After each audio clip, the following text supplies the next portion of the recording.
बिस्मिल्लाहिर्रहमानिर्रहीम। अगला हमारा जो टॉपिक है वो है sex chromosomes and the autosomes.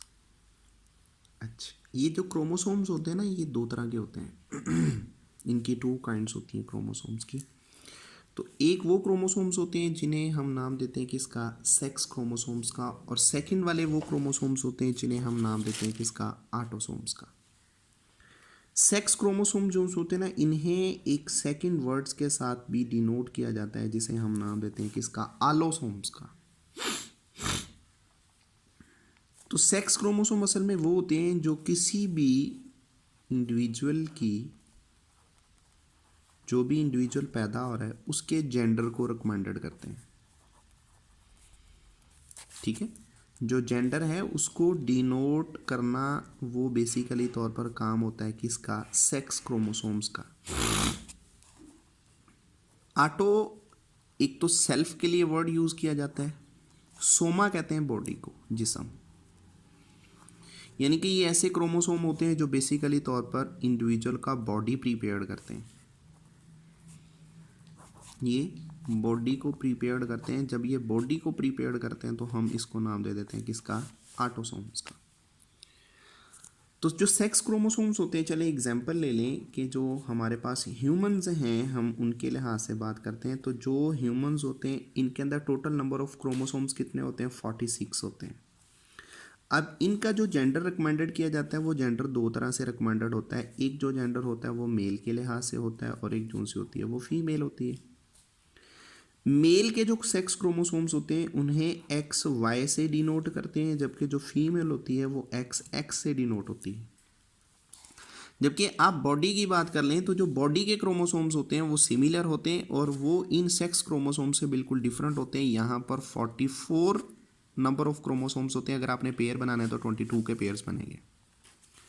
तो इसका मतलब हो गया सिंगल पेयर जो सा होता है वो हर एक जेंडर में मौजूद होता है। हाँ, एरर आ जाए तो एरर की बुनियाद पर वो नंबर ऑफ क्रोमोसोम जो होते हैं ना वो फ्लक्चुएट कर सकते हैं, कम भी हो सकते हैं, ज़्यादा भी हो सकते हैं। जिस तरह के क्लिनफेल्टर सिंड्रोम है, डाउन सिंड्रोम है, पैचो है, एडवर्ड है। ठीक है, तो ये मुख्तलिफ तरह की कुछ प्रॉब्लम्स होती हैं जिनकी बुनियाद पर क्या होता है कि वो जो नंबर ऑफ सेक्स क्रोमोसोम्स होते हैं वो कभी इंक्रीज हो जाते हैं, कभी फिर डिक्रीज हो जाते हैं। तो इसी तरह ये जो सेक्स क्रोमोसोम्स होते हैं इनको डिटरमाइंड किया गया, इन्हें चेक किया गया, इन्हें जाना गया कि बेसिकली तौर पर ये किस किस तरह से होते हैं। ठीक है, तो अब जो मेल होता है, मेल के पास दो क्रोमोसोम होते हैं, एक एक्स होता है और एक वाई होता है। इसका मतलब ये हुआ कि ह्यूमन बीइंग्स के अंदर जो मेल है वो हेट्रोगैमेटिक है। हेट्रोगैमेटिक यानी कि हेट्रो का मानी डिफरेंट, क्योंकि इसके पास दोनों जो क्रोमोसोम है वो डिफरेंट होते हैं। इनका एक्स क्रोमोसोम जो सा होता है वो बड़े साइज का होता है, लार्ज होता है। जो वाई क्रोमोसोम होता है ये स्मॉल साइज का होता है। अब जो वाई क्रोमोसोम होता है ना, इसके ऊपर जस्ट जो इंफॉर्मेशन होती है वो मेलनेस की होती है, यानी कि इन्होंने जस्ट मेल को बनाना होता है। जबकि एक्स के ऊपर सारी की सारी इंफॉर्मेशन होती हैं, यानी कि टोटल इंफॉर्मेशन जो बाकी होती हैं वो एक्स के ऊपर होती हैं। और ये वाला जो एक्स होता है ये हम रिसीव करते हैं किससे, फीमेल से। ये माँ की तरफ से आता है, यानी कि फीमेल जो बेसिकली तौर पर डोनेट कर रही है वो एक्स डोनेट कर रही है। जबकि जो मेल होता है, जो बाप है, वो जो डोनेट कर रहा है वो बेसिकली क्या होता है, वो वाई क्रोमोसोम होता है। लेकिन जो फीमेल होती है प्योरली तौर पर ये होमोगैमेटिक होती है।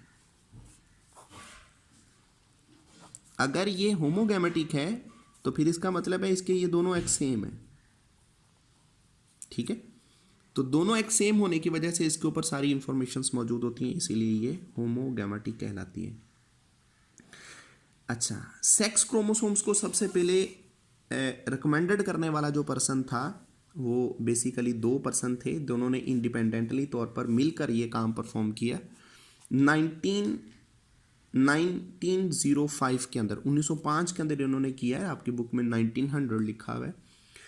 तो इनके ऊपर वर्क करने वाले पर्सन थे Nettie Stevens and Edmund Beecher Wilson. नेटी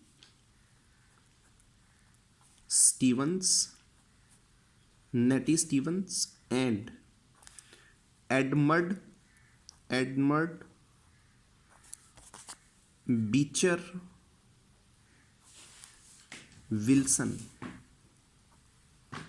1905 के अंदर इन बंदों ने सबसे पहले इस चीज़ को स्टडी किया था और इन्होंने इंट्रोड्यूस करवाया था सेक्स क्रोमोसोम्स को, जिसके लिए उन्होंने सेकंड वर्ड यूज़ किया आलोसोम्स का भी। ठीक हो गया। अब ये जो सेक्स क्रोमोसोम्स होते हैं इनकी आगे वैरायटीज़ होती हैं, इन्हें किस किस तरह से डोनेट किया जाता है। सिमिलर स्पीशीज़ के अंदर ये सिमिलर होते हैं, अदर स्पीशीज़ के अंदर ये वेरीज करते हैं, कम या ज़्यादा ये होते ही रहते हैं। ठीक है, इन्हें अलग अलग पैटर्न से भी डोनेट किया जाता है। अब सपोज दैट वो किस तरह से डोनेट करते हैं। अब डिफरेंट यहाँ पर सिस्टम्स हैं, एक सिस्टम नहीं होता, यहाँ पर डिफरेंट सिस्टम्स हैं।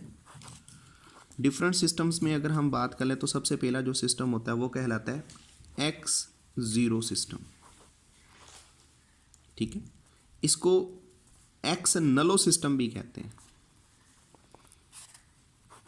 क्योंकि इसमें एक जो सा होता है ना वो क्रोमोसोम जो X है Y है वो मिस होता है। ठीक है, यहाँ पर ये जो डिफरेंट सिस्टम है X0 है, XY है, ZW है, ये जितने भी सिस्टम इंट्रोड्यूस करवाए गए और यहाँ पर जो अल्फ़ाबेटिकली वर्ड यूज़ किए गए हैं वो जस्ट इस मकसद के लिए किए गए हैं ताकि हम इस चीज़ में कंफ्यूज ना हो जाएं कि अगर XY सिस्टम जो सा है वो ह्यूमंस का है, वही XY सिस्टम्स आगे किसी इंसेक्ट्स में मौजूद है या अदर किसी बर्ड्स में मौजूद है। तो उस मकसद के लिए हमने ये अल्फ़ाबेटिकली तौर पर जो वर्ड यूज़ किए हैं वो डिफरेंट किए हैं और अपनी मर्ज़ी से किए हुए हैं। ठीक है, ये कुदरती तौर पर नहीं है, ये साइंटिस्टों ने खुद डिटरमाइंड किए हुए हैं ये। तो प्रोटीन और बग जो सा है उसके अंदर बेसिकली जो सिस्टम होता है वो X0 का सिस्टम होता है। ठीक है, उसमें एक ही काइंड के क्रोमोसोम्स मौजूद होते हैं, जबकि जो दूसरा असल में क्रोमोसोम्स होते हैं वो मिस होते हैं। ठीक है, तो ये सबसे सिंपलेस्ट एक सिस्टम होता है, प्रोटीन ऑर्स में ये मौजूद होता है। इंसेक्ट्स हैं ये,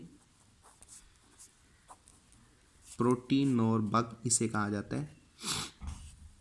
तो ये आगे ग्रास होपर में भी यही सिस्टम मौजूद होता है, प्रोटीन और बग, ग्रास होपर, उनके अंदर ये सिस्टम होता है। ठीक है, तो इसी तरह फिर आगे मौजूद होता है XY सिस्टम, जो भी हमने पढ़ा मेल और फीमेल्स के अंदर होता है ह्यूमन बींग्स में। एक होता है ZW सिस्टम, ये बर्ड्स में होता है, ये उलट होता है हमारे लिहाज से। किस तरह से, तो इसमें अगर तो हम बात करेंगे कि इसकी बर्ड्स में भी यही है, बटरफ्लाई में भी यही है। अगर तो आप Z और Z की बात करोगे, दोनों Z सेम आएंगे, तो ये बनता है मेल, यानी कि मेल बर्ड्स में होमोगैमेटिक होता है।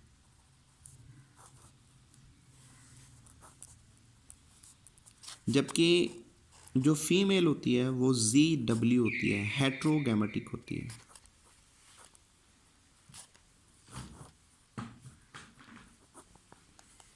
फीमेल हेट्रोगैमेटिक होती है, जबकि जो मेल होते हैं वो होमोगैमेटिक होते हैं। तो ये हमारे अंदर और ह्यूमन बीइंग्स में ये डिफरेंस होता है कि मेल और फीमेल का ये फ़र्क होता है। ठीक हो गया। दूसरी बात ये कि जो Z क्रोमोसोम्स होते हैं, Z क्रोमोसोम बिल्कुल बड़ा होता है। सिमिलरली जिस तरह ह्यूमन बीइंग्स के अंदर X क्रोमोसोम्स बड़े होते हैं, Z क्रोमोसोम भी बड़ा होता है। ये छोटा नहीं होता, Z क्रोमोसोम बड़ा होता है। तो Z के ऊपर सबसे ज़्यादा इंफॉर्मेशंस होती हैं, जिस तरह के X के ऊपर इंफॉर्मेशंस मौजूद होती हैं।